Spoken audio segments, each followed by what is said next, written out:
So you're getting good at this. Yeah, I'm getting okay. Welcome everybody to Your Ideal Life, the podcast helping entrepreneurs live their ideal life. I'm your host, Ryan Henry, and with me today is Jeff Cole, visionary over at Cole Gavlas in the Kalamazoo area of Michigan. Jeff, welcome to the podcast. Great to have you on. Yeah, thank you, Ryan. Yeah, although you're not in the Kalamazoo area today, and we'll talk about that in a little bit. Just to tee us off, who the heck are you, and what is Cole Gavlas? What are you guys all about? Cole Gavlas is a CPA firm that works mainly with entrepreneurs, small business owners. Not public. We're part of the BDO Alliance firm, so when we need audits and some other higher level national firm resources, we have them. But we mainly work with local folks in the area of Southwest Michigan, and we're trying to help them keep their businesses sustainable. Mhm. And who is Jeff Cole? I mentioned you're the visionary. Who are you? Well, I was the founder of the firm back in 1991. I had 10 years with a regional firm in Lansing, Michigan, and moved to Kalamazoo, which is my hometown. And after 4 years, decided to branch off and try our own thing. So since then, we've been doing our own thing, and been part of the BDO Alliance for about close to 20 years. We have two other partners. We have about 15 on staff, and we've just been doing our thing. Now, I have a deep connection with you. We'll talk about that in a little bit. I'm just curious, how did the U.S. intersect your life? I mean, are you a reader? Did you know somebody? How did all this happen for you? Because you've been in EOS quite some time, and those that have been through EOS boot camp, they have a letter written by you. It's in the boot camp manual. Why is Jeff Cole so intimately involved with EOS? What's that all about? Well, way back when, probably back in 91 when, 87, 87, I came down to Kalamazoo. In 91, we branched off. And when I did, I took a course in Chicago on performance measurements, because CPAs love dashboards. We love benchmarking. We love all kinds of number stuff. Yeah. And so this course that we took had to do with Stephen E.D. Osborne out of Mentor Plus in California. And they were trying to have us understand how to help entrepreneurs other than just doing tax returns and financial statements. And so I was joined their accounting roundtable, consulting accounting roundtable we called CART. We had about maybe 15 CPA firms from around the country. We meet 3 times a year, and we try to share best practices, and they try to show us new tips and tools and so forth. And so people around our area got to know that we were doing more than traditional CPA work. And one of our connections said to us, we've been working with this Don Tinney, EOS, and they sure seem to sound like they're doing the same things that you're trying to implement. So we went online. And we're talking about the guy, anybody listening to EOS, I just got to give some context. Anybody listening to EOS who's been around EOS knows the name Don Tinney. We're talking about the same Don Tinney, right? The guy that co-founded EOS Worldwide with Gino Wickman? That guy? That guy. Okay. All right, keep going. So we went online and looked at the website, looked at what EOS was all about, and then we thought, geez, those 6 key components, we're working on 4 of them, and we really, as accountants, introverted accountants, never really had the vision and the traction piece down. But the other parts was what Mentor Plus had us dialed into for over the years. So that was kind of something we were passionate about doing when it came to data, when it came to problem solving, and even the people side of it. And so we thought, geez, if we could just get our vision and our traction piece together, that would just be phenomenal for a lot of the business folks that we work with. And so that's what sparked our interest. And so we contacted Don, and then Don did us he brought our firm onto EOS, and we've been using it ever since. Mm-hmm. And you are a unique EOS company in that you've had the pleasure of working with Don Tinney, but you've also worked with some other implementers. So can you talk to us about that? Yeah, in fact, I think we've got 3 or 4 as firm clients right now, and we have a training facility inside our office, so we would make that available for our clients, and if they had clients they needed some space, they could come in and use our, before the COVID, our training space.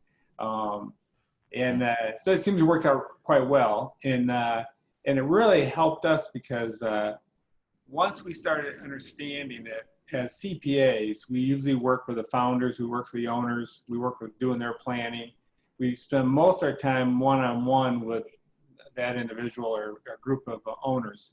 And what we really didn't see by even doing the Mentor Plus and understanding all these different tools out there is that these entrepreneurs out there, even though they might be creative and they had great ideas, they might not have been the best managers or somebody that could execute their plan.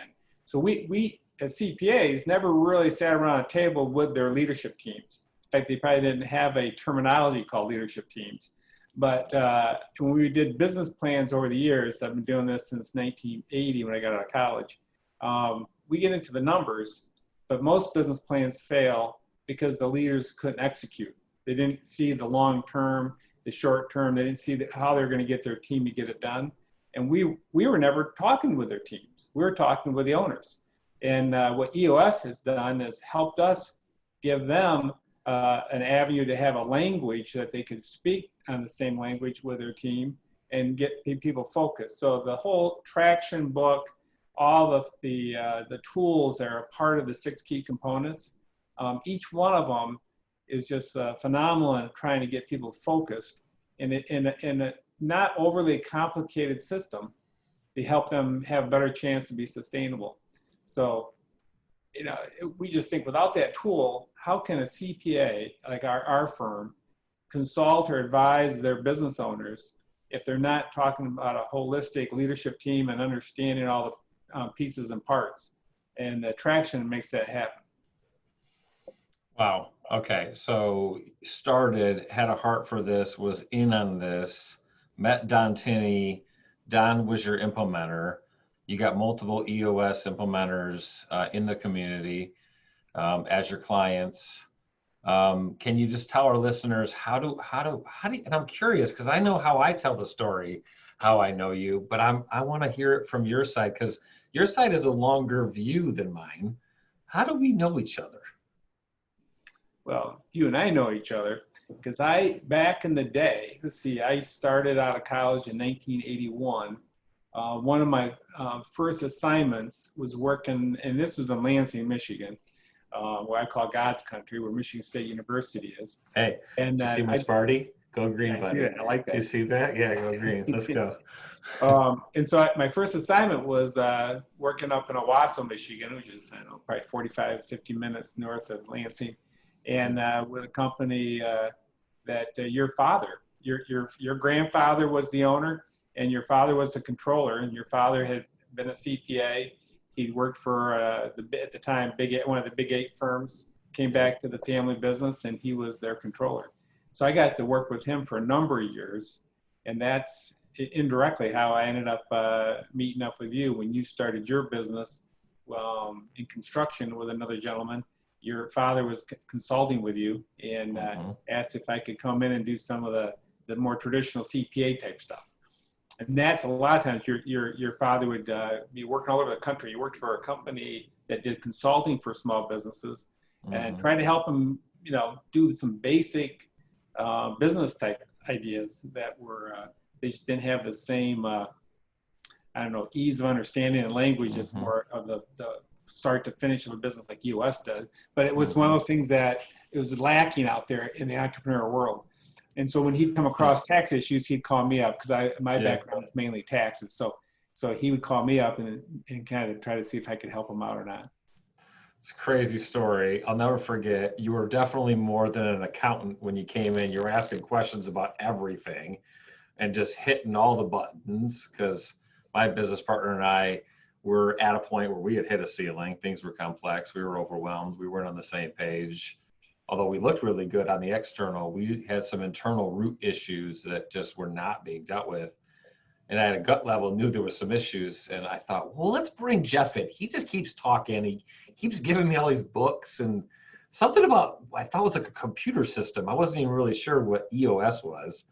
But he kept talking about operating system and it was just noise because I was so entrenched in the work. So let's just bring him in. Maybe he can meet like in a quarterly fashion or something with us and get some outside counsel or something. And I'll never forget my father, Craig, and you and my attorney were in the room with my partner and and you had brought another book. And you're like, I got the book. It was Traction. And you're like, you got to read this book. And I'm thinking, I don't, Jeff, I've already read Good to Great. I've already read Lencioni's 5 Dysfunctions. I already know we're dysfunctional. Like, I've already read, Michael Gerber's E-Myth. I've already been introduced to Rockefeller habits, and which these are all the foundational things of EOS, right? It's all the same stuff. Put it into an operating system. I'm like, I don't need to read another book. And I'll never forget, you left and you're like, you got to read it. And my dad was like, yeah, I don't know what's in that book, but Jeff keeps talking about it. I think there's something about that book you should pay attention to. So thank you for doing that, by the way, for bringing that book. Definitely fulcrum moment change in my life, maybe for generations to come, because I think I got a couple entrepreneurs bounce around this house of mine. So thank you. You're welcome. Yep.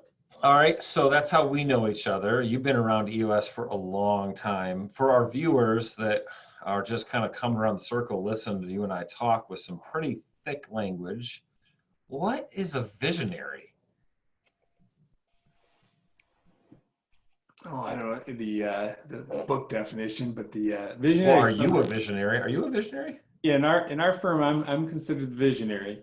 A visionary is somebody that will try to come up with they see things, they start thinking will it work well in their business, try new ideas, anything that you see, you just kind of get spurred to try some change, see if there's anything that can move the business forward. Versus just looking at it saying, this is how we've done it for 20 years, this is what we're stuck doing. If I see a book, I go to a conference, somebody talks to me about something, it makes me think, geez, how could that help our business? How could it help us do a better job at helping clients? No different than on the EOS side. It helps our business, but it also helps us do advisory work for our clients, because the foundational tools in the operating system, it's hard pressed to say not every business needs that. And the ones that we work with are small enough where they don't have a full team, and they need their team speaking the same language, and we're using the finance seat. So if we're all speaking the same language, then we're not speaking over anybody's head, and we're holding people accountable. So, but visionaries are somebody that doesn't say no at the first glance at something. They think there's possibilities. And so my partners will say, I might have 20 thoughts thrown in meetings, and maybe one of them might stick. But you got to keep throwing them out there, because if you don't try them, and so in fact, one partner said there wasn't a software I didn't like. So it's like I got to try it out. I got to touch it and feel it and see it. And if it works, great. If not, I will move on to the next one. So visionaries have a very unique relationship with the company. Talk to us about your counterpart in the EOS structure. Who's that person? What's that seat? And what does that do for you to help you do what you love to do? It's my partner, Dan Gavlas, and he's our integrator, which, some people, when we have new clients to get on EOS, they get all bugged out about the terms. Whether it's the CEO, whether it's the general manager, whatever you want to call it, but we call it integrator in the EOS system. So 90% of the time, people understand what the term integrator means, and they don't mind it.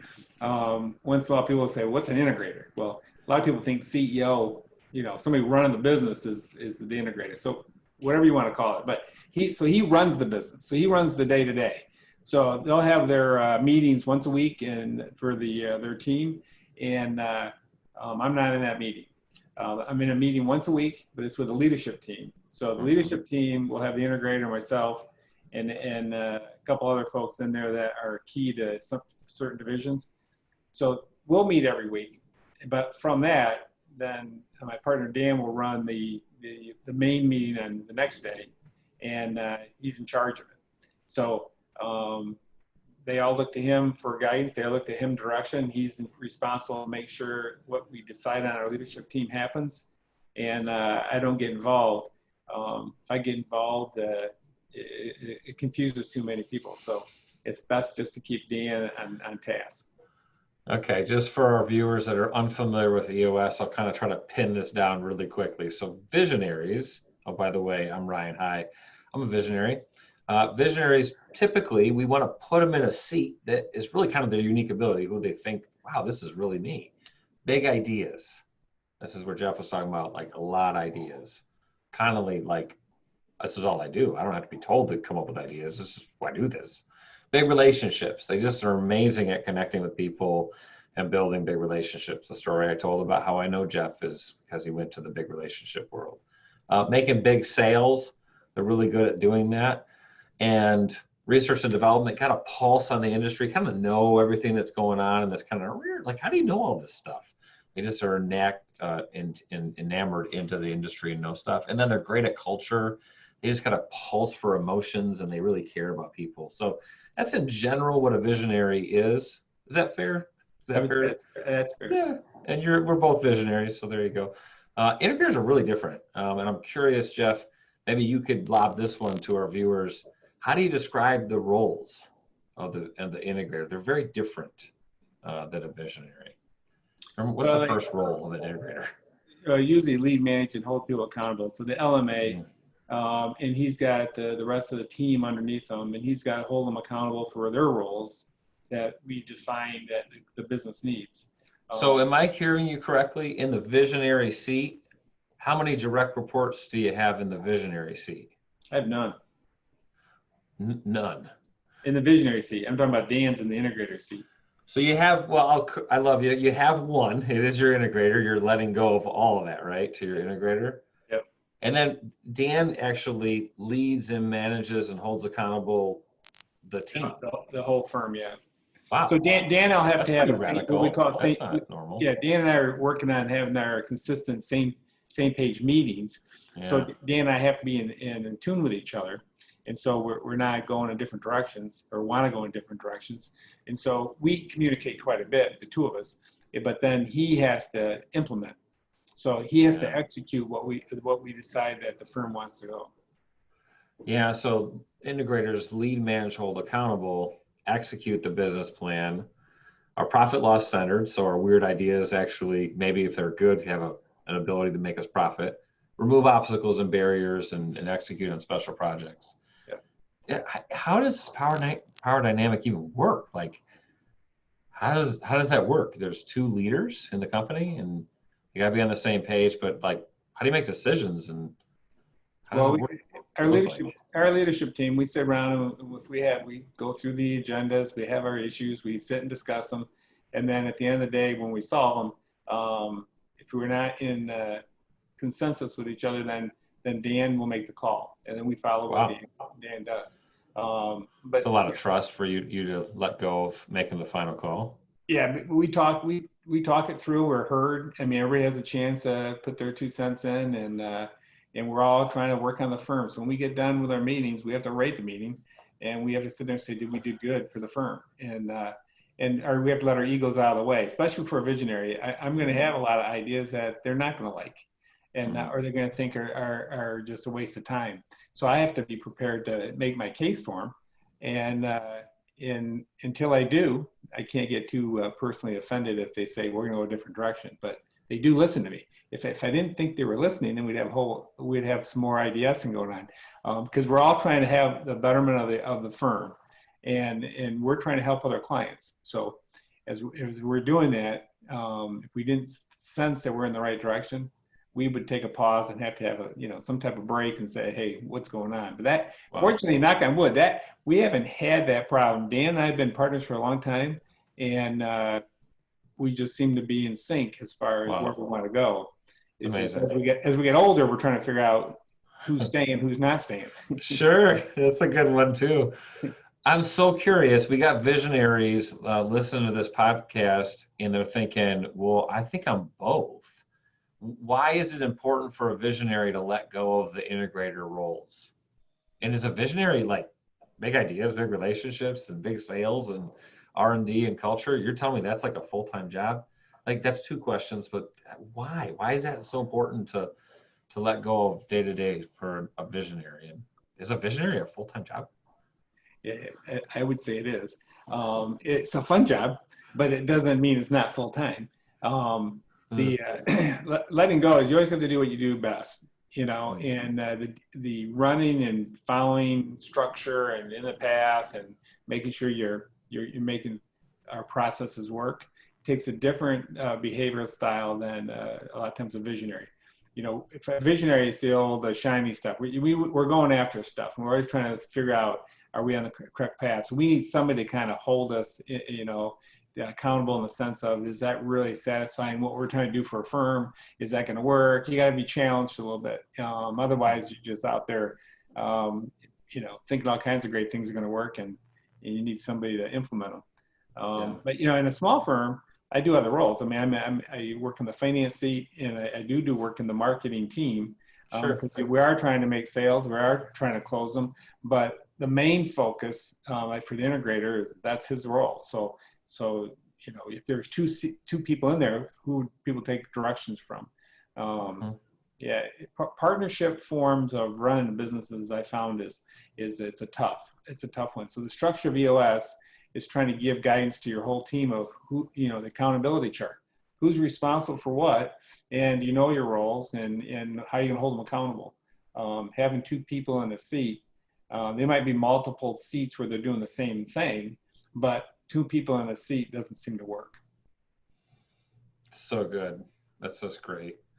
But why are we talking about this? We're talking about, well, the EOS life, which is doing what you love. So visionaries out there, if you're not doing visionary work, that's an issue, right, Jeff? It's an issue, and it's just something we got to help you fix, because most visionaries find that they've gotten lost and mired in the management, and they've lost vision. Or they don't address the issues in a manageable, accountable way, and they just let them go, and they just keep pursuing the vision, and both create some pretty big chaos. I'm sure you've seen that. Oh, What yeah. can you speak to those visionaries out there that are like going, well, I'm kind of scared. You want me to let go of the company? Like, what have you seen for those that have done that? And how can you speak to those visionaries out there that are like, this seems crazy. How would I do that? Right. I can speak to this partly on the ones that haven't let go. The ones that are visionaries that just want to be the CEO, they want to be the visionary, they want to be everything, and that seems more like a lot of chaos, and doesn't hold that visionary accountable. So to have the visionary sitting in the CEO or the integrator seat, and even maybe the finance seat, sometimes causes issues because you're not holding the visionary accountable to anything, because they have carte blanche. They think they have the power to do what they want, when they want, and spend the money when they want, where they want. And since their ideas are the ones that are trying to be implemented, you're implementing your own ideas if you're the integrator. And so all of a sudden, who's going to hold you accountable and say, hey, that's maybe a reach, or maybe you need to take it in smaller steps, or maybe we need to try one of the 5 ideas, but no one's challenging you if you're in your seat. And in closely held family businesses, a lot of times happens. The founders in too many seats, or the people coming up from behind them, their family, they're in too many seats. And so everybody's kind of doing their own thing, and they don't want to change. And without that structure or change, you're not going to really have too many new things happening other than the same chaos you had. So. Mm. That's really good. I had one of my visionaries tell me, I thought the whole EOS life thing was kind of weird at first, like doing what I love with people I love. It's kind of woo woo kumbaya stuff.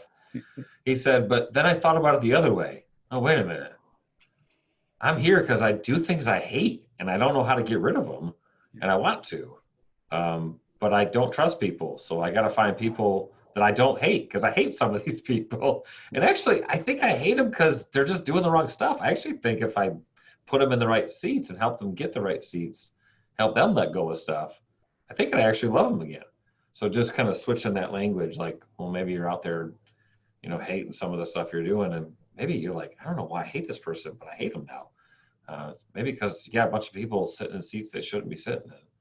Well, the fact that we used to talk about, the emotion of hate, we've been doing this for a number of years, and it doesn't come overnight. And every day is a new experience. So we're learning every day. And so the right people in the right seats used to be one of those terms that, I thought was a little bit too fuzzy and that wasn't being addressed. And every time we've gone through a change in personnel, and you look back and say, were they the right person, or were they the wrong person in the right seat? And how do you use EOS tools that should have pointed that stuff out? And over the years, it seems so clear now. But we've had people that were the wrong people, and we used the tools. It was clear they weren't hitting the bar, but yet we kept thinking they do a great job. So they were doing the work, and we're allowing them to be the wrong person because they didn't share some of our core values like teamwork. And so now that doesn't happen as often, because as soon as it's clear that they're the wrong person, forget they're in the right seat. If they're the wrong person and we don't think we can change them from their core values, they just have to leave because it was a bad call when we hired them. But long term, it never gets better. Unless they want to get change, they see that they got to embrace the core values and actually live by them. But a lot of times people already they get fixed in what their values are, and we should have found ways to flush that out earlier. But to let it go for years, that's inexcusable for us now. Where before that was just we kept hoping for that we were able to coach them out of their bad behavior, when really it was part of their DNA, and we saw it, we ignored it. So, but back in the right seat, people, you start saying you got somebody. That's so good. No, I want to make sure our listeners heard what Jeff said there, and then Jeff, keep going. Just want to narrate that. In EOS, we got a component called the people component. It's how we find what we do, what we love to do, and the people we love to work with, people we trust. It's in 2 tools: right people, that's hiring, firing, leading, and managing and holding accountable according to the core values. And if you don't know what they are, you got to first figure out what are your core values. That's who your great people are. And we got to hire and fire based on that. And then secondly, we got to put them in the right seats. Great language used by Jim Collins, 2 big tools to help you do that, which are rate them on the core values and rate them on the seats that you're looking to put them in. Can you just get really granular with us on how we do that in EOS, how we find people that we love to work with on those 2 tools? Yeah, when we're hiring, we're pretty clear. It's on our website. It's in everything we talk about, and that's our core values. And so we spend a lot of time. We have 4 core values, and we want to go through them and say, this is what we believe in. This is who we want you to, encompass. And they're not you got to be honest. There's a bunch of core values that we consider permission to play. Everybody's got to be honest. Everybody's got to do different things, have integrity. But then we try to isolate what's really different with Cole Gavlas than just any business out there. And so since we're in a thing of tax prep and financial prep and all these things on financial statements, one of them is you got to be inquisitive. You can't look at something at face value and say, okay, I guess that's what it is. You got to keep asking questions. So we really encourage all our staff and partners to ask questions all the time. And if you're not asking questions, you're not really showing you're very inquisitive, and you're not really looking at something maybe at different angles that maybe somebody else would have missed. And so it's a great value to have for accounting. For our type of business, it's like, don't let the information just wash you, right? Get real curious. That's so good. And so when we sit there and say, these are our core values, and when they get hired, they know up front. And then quarterly, we go through this tool called the People Analyzer, which is saying, hey, how are you doing? Are you doing okay in each of the core values on a scale of plus minus? If they're below our bar, we sit and have a coaching moment with them. But most cases, the core values, our team right now is a pretty good team, and they all match up with our core values. But we have to. Cole Gavlas employee listening to Jeff. Did you hear what he said? He thinks you all meet the bar. Yeah. And if they don't, the bar. So good job. If they don't, they know we're going to have some coaching moments, or we'll go through some quarterly conversations, which is another tool that's in there. But that core value is so important. And those are the ones that are the right people. That define my right people. If I don't have the core values, the potential aren't the right person.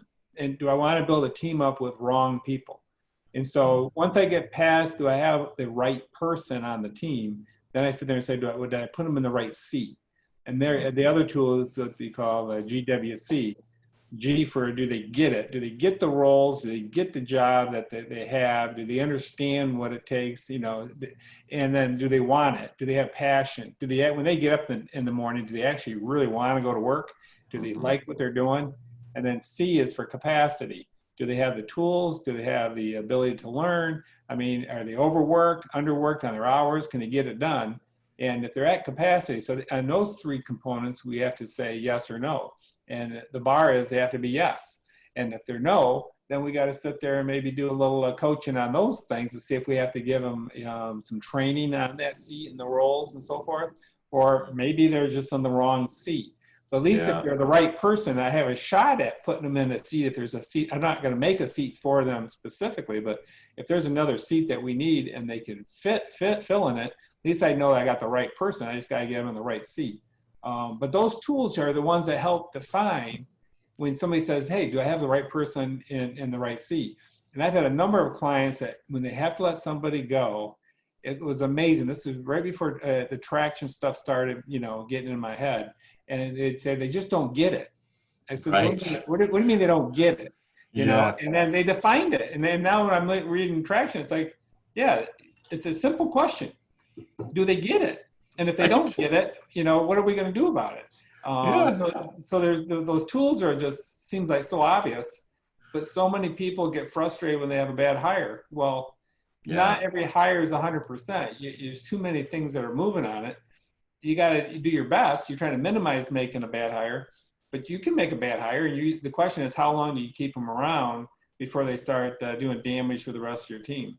And if everybody else thinks that it doesn't really matter, that's not good. Wow. Just weed them out with two very simple tools. Our core values, let's hire and fire based on them. Plus, you do it, plus minus, sometimes you do, sometimes you don't. You can, so let's see if we can flip them around. And I love the tool because you just ask them, hey, what do you think? This is what I think. What do you think? And I love it because I see so many people really frustrated with team members, and we'll make those core values right there in the session room. It's super powerful. And re-rate everybody in the room just to clear the air. Like, okay, cool. You're all the right people in the room. That's good. Like, okay. And we go, okay, let's get open and honest here. Maybe you love all your people. Maybe you don't. Let's use the tool right now. Let's rate some people. And invariably, we'll end up finding somebody that the whole team goes, whoa, that's why we hate Larry. He's not like us at all. We got 5 core values. The bar is 3 pluses, 2 plus minuses. That's what we tolerate. But Larry's 4 minuses. And it's just, oh my gosh, we got to fire Larry. There's no way he'd turn this around. And there's somebody that's on the bubble. And some people hate him. And some people go, no, I see stuff in him. And it's like a consistent plus minus. And I love those decisions too, because 80% of the time, those people end up becoming some of our best people. Because they were just held accountable now. And they told you, oh, you do believe in me enough. Yeah, you're right. I don't always do it. Well, can you commit to doing it more? Yeah, I can. Thank you. People want to be told how they really are. That's one of the things I love about that tool. Well, then add to that tool is the 5-5-5. And that's something. Go Ryan, there. What's that all about? Would you help us, Ryan? Because after how many years we've been working on EOS, we weren't doing 5-5-5s. And so it's like all of a sudden Ryan goes, you know, this is a great tool. This is something you guys should really be doing. So we started implementing them. And it's basically a quarterly conversation you have with your team members that report to you. So if you have to lead, manage, or hold people accountable, those folks need to have clarity on what their job's all about and what our expectations are. And they want to know, you know, how they're doing. And so on those 5-5-5 meetings, you know, you get a chance to talk about, hey, this is confirmed that the roles that you get evaluated on throughout the year, do you still get them? Do you want them? Do you have capacity? Do they still make sense? Sure. I mean, just to kind of keep reiterating, because most people have to hear it 7 times before they really start to get, oh, those were my 4 or 5 roles. you know, and yeah, I better make sure I'm on track with them. Otherwise there's going to be, you know, I got to make a change. The other side of it is rocks. We assign these rocks, and rocks. What are rocks? Yeah, I knew you were going to ask that. So rocks is a Stephen Covey term, but it's usually the clunky big stuff that you know need to be done in sometime during the year, but you never get around to them. So by calling them a rock, signing them out once a quarter, you got 90 days to try to do some movement on it to say, if I can take this rock and move it along down the road, that the firm and the business will do better. And so everybody's got a rock that they had a conversation about. We talked about it in our teams to say, what can we do that will help us be better at what the company's trying to accomplish? And so they get assigned a rock. And so once a week. So you don't do all the rocks, Jeff? You're saying other people do priorities of the company? Everybody's got a rock. So everybody in the company has big priorities of the company. Right. Wow. Everybody should have one because they're part of the company and they should have something they're working on. And, wow. And some That's people cool. could have some big rocks. Some people have and rocks. Some people used to say, well, that's just something I can get done in a week or something I can get done in a month. We call them rocks until it's part of their DNA, until they really understand this is what you normally have to do all the time. Until you start doing it, maybe this is for you, a rock, something to help you get going on it. In our weekly meetings, all we do is say, yeah, on track, off track. And so unless somebody's off track on it, we don't have much discussion. And these quarterly conversation gives you another chance to say, yeah, let's talk about the rock you're working on. How you doing on it? What's going on? Where are you having problems? Just to make sure they have another opportunity to have a conversation with you, and make sure they understand the importance of why that rock was there, and give them a chance so they can see that you can hear what their frustrations might be if they have them, or how you can help encourage them if they're moving in the right direction, and you can coach them a little bit. And so in addition to just their normal roles, you're talking about their rocks. And then you're also going to go back and talk about the core values. We're talking about the core values that you're going to be evaluated on. And it's just another touch point on core values. Just every time they hear them, they're going to start understanding maybe, oh, so that's what that core value really is all about. And that's why this is in that 5-5-5 quarterly meeting. Yeah. Core values, rocks. What's the other fifth? What's the other 5? Well, you got the core values, you got the rocks, you got the roles. Roles. Okay, cool. So then it gives you a chance to have a conversation again about some components of what that position's all about. And it's not you don't have to evaluate, you don't have to have anything in writing. It's just a conversation. But it's really helping your employee feel more engaged of what they're important to the organization. And you're sitting there trying to explain to them why they're important again, so they don't feel like they're out there on an island, or that this is just a bunch of buzzwords. These are things that help move the business along. And the more they have clarity, the more they understand their expectations, the better chance they're going to perform and be happy in the company. So Jeff, in the visionary seat, you got to go around every quarter and talk to every employee about this. Is that for the vision for my seat? We have a quarterly state of the firm. So the state of the firm, we have a company-wide meeting, and we'll go through the VTO to talk about where the vision is, all the way down to where we're heading for the next quarter. Everybody that's in charge of their L10s, they have 5x5s for their folks. So you actually don't even do that. I don't have to. I do not have to do the 5x5s unless somebody's on my team, which do you hear that out there, visionaries? Yeah, I'm on a finance team. I have a couple folks I do it with. Gotcha. I don't do it with anybody else. So everybody else gets it done by their supervisor.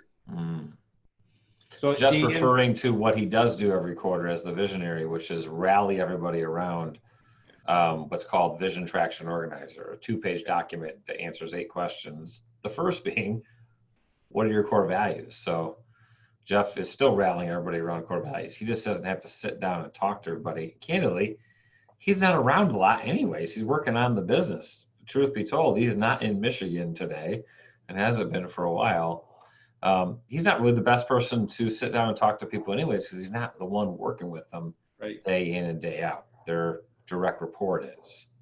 So pretty unique little system there. Yeah, the one thing we have done, even though I'm not in the office this month, is on Wednesdays, I have up to 30-minute chat with each of the team members. And that was just to get another opportunity for each of them to get to know everybody. And with COVID, good. we've got a lot of people working remote. So we're trying to understand how to keep the culture, how to get people to understand they're all Good. part of the firm and they're not just sitting at home, having Sure. nobody to talk to. So that does help me have, maybe I might spend 15 minutes to 30 minutes to say, hey, how's it going? Anything I can do to help? Is there anything that's going on that you would make, that you think would make the firm better? So they're hearing that from their direct reports. I mean, so anybody that's lead managing them, they're already having that conversation. But by having it with myself for a few minutes, it makes it so I'm not as the guy in the corner office that they can't go and chat with.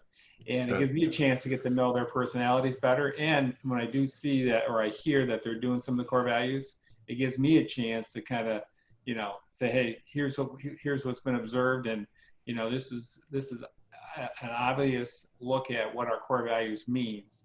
And we appreciate what you're doing. So just another way of trying to give some positive feedback to people that are sitting in their offices, at either at home or in an existing office, and they don't get that feedback. And so we figure over all the years, I'd have 2 or 3 people might have worked on a lot of my stuff where I had close relationships with them, but there might have been half the staff working on the other partners or other projects, and I didn't really get to know them. And so by having that few-minute conversation, it just makes you feel more like the family feel that we have in the office, and that we are there for everybody. And so just you're not assigned to any projects that I'm working on, I want them to be able to talk to me if they have any issues. So good. What a great nugget right there for those working remotely, how to keep connected with your staff, because it's pretty spooky letting go of control. But then how do you still have a pulse to your people? So it's really good. We're talking about the US life, working with people that we love, doing what we love and making a difference. And that's, guys, we're using a structure and tools to actually craft an experience for people that produces that. What's that look like for you? What have you learned in this journey, Jeff, and the visionary seat and being a visionary? You've been in this for a while, so I want to lean in close. What have you learned? What have I learned? Yeah. Well, you obviously, we're all a team. We're all working together for a cause, and having this structure, we keep reinforcing everybody. What's our purpose? Where are we heading? And what do we need to do to get there?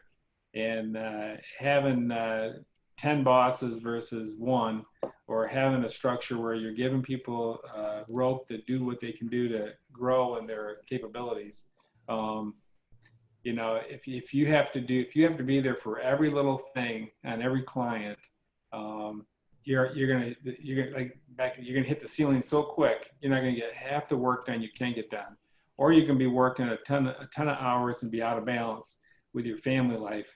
And so having the structure and having people, we waste so much time in the past on meetings and trying to talk about things. With the EOS life, I mean, minimal amount of time is in meetings now. We'll have up to an hour and a half in our leadership meeting on Mondays. They'll have up to an hour and a half on Tuesdays for the office integrator meeting. And even my finance meeting might be 30 minutes a week. But that's it. I mean, the rest of the time you can be in your office working on stuff you like to work on and helping clients. And you don't have to worry about does everybody know what their roles are, and does everybody know what they should be working on this week? We use the scorecard to keep track of what's going on each week. So we have a pulse every week. Are we doing what we say we're going to do? And that's serving clients. And so if everybody's doing their part, their numbers are going to either be green for the week because they hit their numbers, or it's going to be red. And if we have too many reds, we sit and talk about what's causing it. But at least we're talking about it each week. We're not waiting to the end of the month. We're not waiting to the end of the quarter. So our financial statements are never any surprise to anybody. We know where we're heading. And but the key on a week-to-week basis is we know if we don't get the work out, we're not serving clients. And on top of that, not just what we call compliance work, tax work and financial statement work, but what other stuff are we working on to help move their needle? And so that's where we get more excited. That's where our passion is. Can we do things that can help them? Whether it's cash flow, or whether it's they're selling their business, whether they're buying equipment. I mean, whatever it is, what is it that they're doing that we can help them? We help them with even employee stuff. Well, if we spend all our time doing tax returns, we wouldn't be able to help them with their disbehaviors or their attributes for jobs, or how to find out what is this role for? Why does this job exist? You know, all those conversations in facilitative meetings, those take time. And so what I found is I've been able to do everything I like to do. We have a great team to get the work done. We have accounting staff, we have a bunch of tax and financial folks, and they're all learning the advisory piece just like I had to back in 20 years ago. But that takes time. But if you don't focus on it, at some point you have to know these other tools in order to help clients. It'll never happen because time flies. You know, so when I look back, I would what I know today, I wish I knew 20 years ago, because I could have, you know, stopped wasting a lot of time trying to get, even with you, giving you the book. The book was just a piece. What I know now, I think there's so much other ways of trying to present this EOS system to somebody that would make it less threatening than, hey, can you read a book? People don't, a lot of people don't have time to, they don't think they have time to read. And therefore, if they don't read it, right, they don't get it. And then that's why you guys came out, Gino came out with some of the other books that make it a little bit easier, like What the Heck is EOS? Something they can read quicker. But even after reading it, I have to get them, because when I was going through my MBA class, most everything that when you looked at a business, whether it's going to be good, bad, or indifferent, is the leadership team. Can they execute the plan they say they're going to do?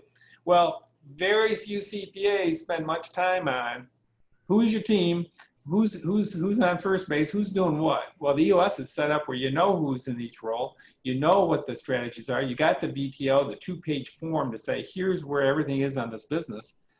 You have a chance to really challenge them and say, okay, how are you going to make sure this happens in short time frames? So you don't let it go 6 months or a year and say, oh, geez, it was a great idea. But, you know, statistically, I don't know how many businesses fail in the first 5 years and the first 8 years. Well, this EOS is a system that if you start that way, you can step back and say, okay, where's my weak points? IDS the weak points and start saying, hey, what are we missing? In my past, I didn't have that knowledge, and I didn't push people as hard as I could have. So even when I think back on you and your former business, there's so much I could have done different, but you learn along the way. You're good. Now I've got some. I want to remind our listeners that was one question, and Jeff went what we call on a tear. That was amazing. It was, what did you learn? I knew it was going to do that because Jeff, the system's been in you for so long, and you've already had a passion for this since the 80s. You mentioned something. I'm just curious. Maybe you can teach us what you learned about this one word. You called it IDS, but let's just go to the I. IDS stands for identify, discuss, and solve. But we're identifying what, discussing what, and solving what. It starts with the I. What's the word? Issues. What's an issue? Because all my visionaries out there have a lot going on right here, right?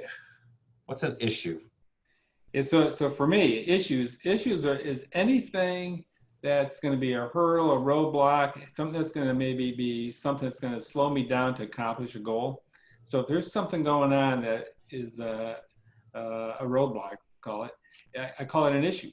So when we go through our meetings, we list out the issues to talk about, and then when we go back and say, let's prioritize which ones are important. The first thing we do is say, hey, what's the issue? Identify what you got to be concise. You got to think through it. You got to really try to nail down what it is. So you got everybody in the room that's focused on that's the item that we got to solve. You know, so we don't spend all day long talking about everybody else's, you know, some issue that's not an issue because no one really clarified it. So that's really good.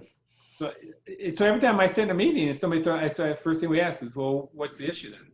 You know, and if they start rambling, you sit there and let's stop and let's think through it again. What exactly, if you could say in a few words, what exactly is really bothering you or you think is the problem? You know, let's identify it. So once we identify it, then we can discuss it.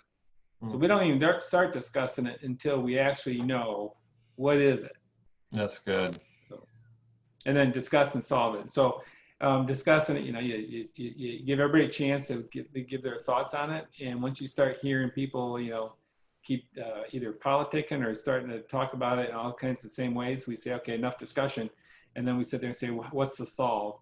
What are we going to have a to-do out of it? Is there something we can do or assign to a to-do, take ownership on, and try to get it done in a week? Or is this going to be a rock? Is this a long-term issue? What do we have to do to get this thing moving so it's not out there forever?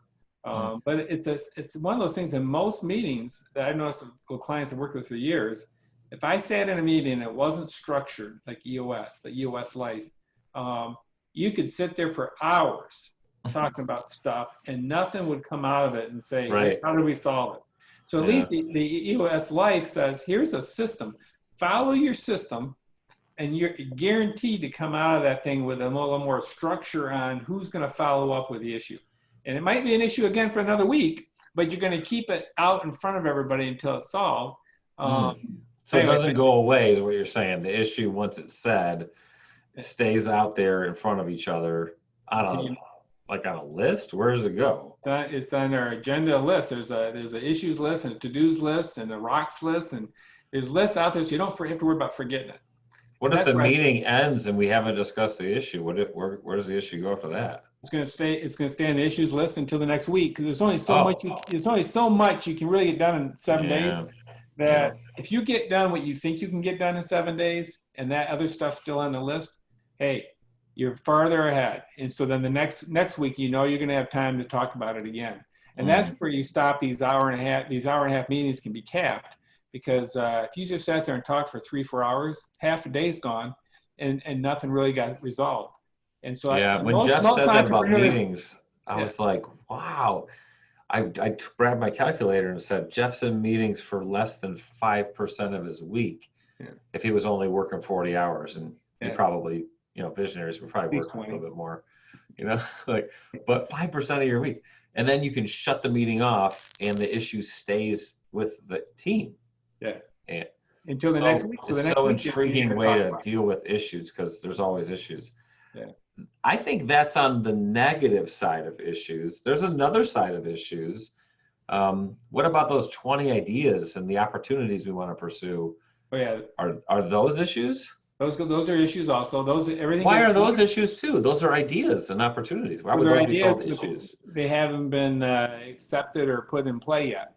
So they're in your head. So until they're out of your head and onto some, say you're going to accomplish it or attack it. And so you might have 3 or 4 ideas on your head. You throw them on the issues list, you talk about them. And then you say, are we going to go forward with it, or what's our next step? And some next steps might be, now we're not going to follow through with it. That's not a good idea. It wasn't that good of an idea. Like, you had it out there. Isn't it funny? You get that idea and then you write it down and then you have to tell people about it. And you're like, you know what? Kill it. Never mind. Sorry. That's screwed up. We're not doing that. Does that happen for you sometimes? Oh, it happens. The one thing that the whole VTO thing that's kind of funny is, for years we were saying we are focused, our core focus is on working with entrepreneurs. Yeah, we had a ton of tax work that was just 1040 individual personal returns. And all of a sudden it hit us in one of our meetings. I'm going, why are we doing all this other work? Because it's not what our focus is. And so all of a sudden we ended up unloading hundreds of personal returns, and our revenue goes up. We spend more time with these entrepreneurs. Everybody's having a little more focus and fun on working on business owners. And you're thinking, why didn't we do this 20 years ago? I mean, so are you saying you fired people you didn't really actually love to work with? Well, we love the people, but now we might have a couple we didn't, but most of them we love. but that's why we kept doing the work. You get the relationships. You love the people. You want to help them. I mean, I'm in a service business, and so we're in the profession of serving and helping. Right. And so, but when you're trying to focus a small group of folks on entrepreneurs, and you're spending a lot of your time on things that have nothing to do with entrepreneurs, all of a sudden it's like, okay, well, is that our core focus? And so once you decided to let them go, people kept thinking, okay, well, how are we going to stay, busy and all that kind of stuff? Well, it's amazing how much growth we've had, and we're firing people. And so clients can show up on the issues list. Is that what you're saying? Clients, staff, anything that's going on that's going to be Wow. either a plus or minus. It doesn't matter if it's negative or positive. You put it on there so you can discuss it and get everybody's input. Unbelievable. So two things. Why is that important to the EOS life? Because the EOS life is a lifestyle. There's two components. Doing what you love is coming up with ideas, visionary. Now you got a place to go put them. Right. And actually giving them to the team, they come up with better ways to implement them. And sometimes they go, we're not implementing that right now. We got to implement it later. And you kind of go, oh, you're right. Work with the people that you love is you trust them with your ideas and your issues, and they actually fix them better than you could. Making a difference is they're not stuck in your head. Right. I know you know this, visionary. You got all these issues stuck in your head. Literally, I had 7 things I woke up this morning with ideas. Literal 7 ideas. I got on my issues list on my EOS 90 app, shout out to 90.io, and I created 7 issues, and they were gone. And the stress of trying to do something, not do something, feeling pulled all over the place was gone. Yeah. Made a huge difference in my life, right? We haven't really talked a whole lot about being compensated appropriately, which is part of the EOS life, although that just comes with clarity. But it allowed me to pursue other passions. And kind of as we land the plane, you're the visionary, you're working on the business, that hasn't stopped, but you said that for a month you're not in Michigan? No, I'm actually out in. What passion are you pursuing? Where are you? I'm in Palm Springs right now, California, and so okay. my son is in Dallas, and my daughter used to be in. My grandkids and stuff were in Pasadena. They just moved back to Michigan after 8 years, and so we used to go out to LA all the time, and I got to stop out of Palm Springs. Well, so anyway, I fell in love with Palm Springs because I love the golf out here. I love the weather. I mean, it's just so much different than Michigan. But I can never travel anywhere in the winter because I got tax season and I got a lot of stuff I'm working on. I'm usually felt like I had to be there. And so with COVID and doing all this remote stuff, I think we're finding out with Microsoft Teams and with Zoom, and we always use GoToMeetings in the past quite a bit. People are getting comfortable with it. And now all of a sudden it's like, okay, whether I'm at home working or if I'm in the office working, even if I'm in the office working, Microsoft Teams will use video chats with everybody in the office because everybody's trying to stay apart and they don't want to wear a mask all day. So they're in their office and we can just chat on the screen. And it's just like it's getting to be a little more normal in the sense that people get used to it. So I thought, okay, I have to go down to Dallas for a golf tournament with my son. And then I thought, I'm going to go over to Palm Springs. And at first it was going to be for a week. And then I thought, week, if I'm already out there, I might as well stay 3 weeks, you know? And so, cool. And so I'm out here for a couple of weeks and my wife was going to join up in a couple of weeks because she had stuff already planned. And so I got 2 monitors. And the hardest part was getting my monitors out here. So I got monitors shipped out. I got a monitor I went out and bought at Best Buy. So I can sit and work at this desk. I'm looking at palm trees and stuff. And I'm thinking, hey, this might work in the winter. But that's great. I'm still old school, so I still haven't figured out if I would even do that in the winter because all the staff's there. But I think now we're looking at hiring, and we're finding out that we may have to hire people more remote around the country to help review things. And why not? I mean, I'm reviewing stuff, doing work while I'm sitting out here. I don't have to be in Michigan.